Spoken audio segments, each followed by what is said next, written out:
there are a couple different things that are key for you to have great digestion. One of the very first parts of digestion is, yeah, food quality and which food you're inviting into your gut and into your body. But then after that, it's really what's called the cephalic phase.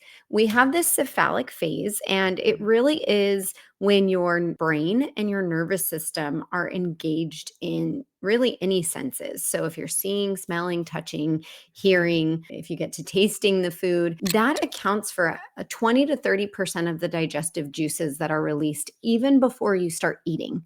So if your body is understanding and engaging fully with that food, and you're like, I'm prepping this, I'm cooking this, it's coming along, your body's kind of understanding, okay, James is going to start eating that pretty soon. Let me prime my body for digestion. And you'll start making those digestive juices.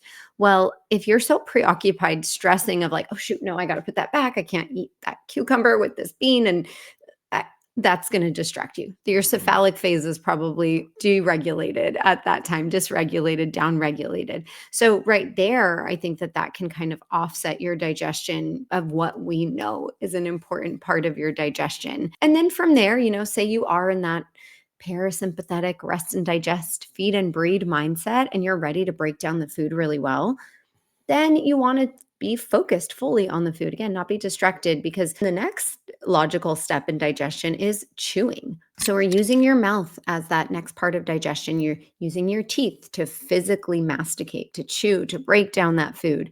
You're using your saliva, and your saliva does contain some key enzymes, especially starch degrading enzymes. You do have a tiny bit of lingual lipase as well to break down fats. You're using your tongue to like thrust the food and get motility going. So again, you want to be fully engaged in that to the best of your ability.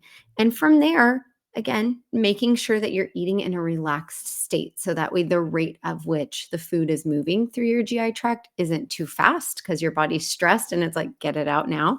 And it's not too slow. And from there, then we know that we have different physiological inputs to our digestion. After you did your mechanical work, you're not really thinking then of like, let me push out more stomach acid, right? Like your body's just doing that for you. And our stomach acid is highly regulated.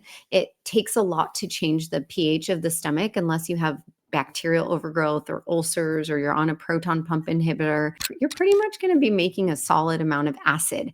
And that acid is prepared. It's going to start unraveling proteins. It's going to help a little bit in the fat breakdown. It's going to help degrade carbohydrates.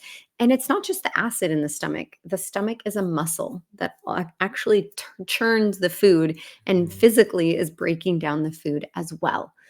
And once a small amount of that food bolus kind of makes its way, and the acid makes its way in through the next door, if you will, enters into the small intestine, that acid sends signals to trigger other organs, gut supporting organs. You get a little nudge to your gallbladder of like, hey, it's your turn. Squeeze out that bile that you've been holding on to. And same happens with the pancreas. It's like, hey, pancreas, it's your turn. Go ahead, release those very rich pancreatic enzymes. The border of the small intestine itself is releasing more enzymes. So these aren't just one enzyme at a time. It's not like, hey, pancreas, only release starch and fiber and carbohydrate degrading enzymes.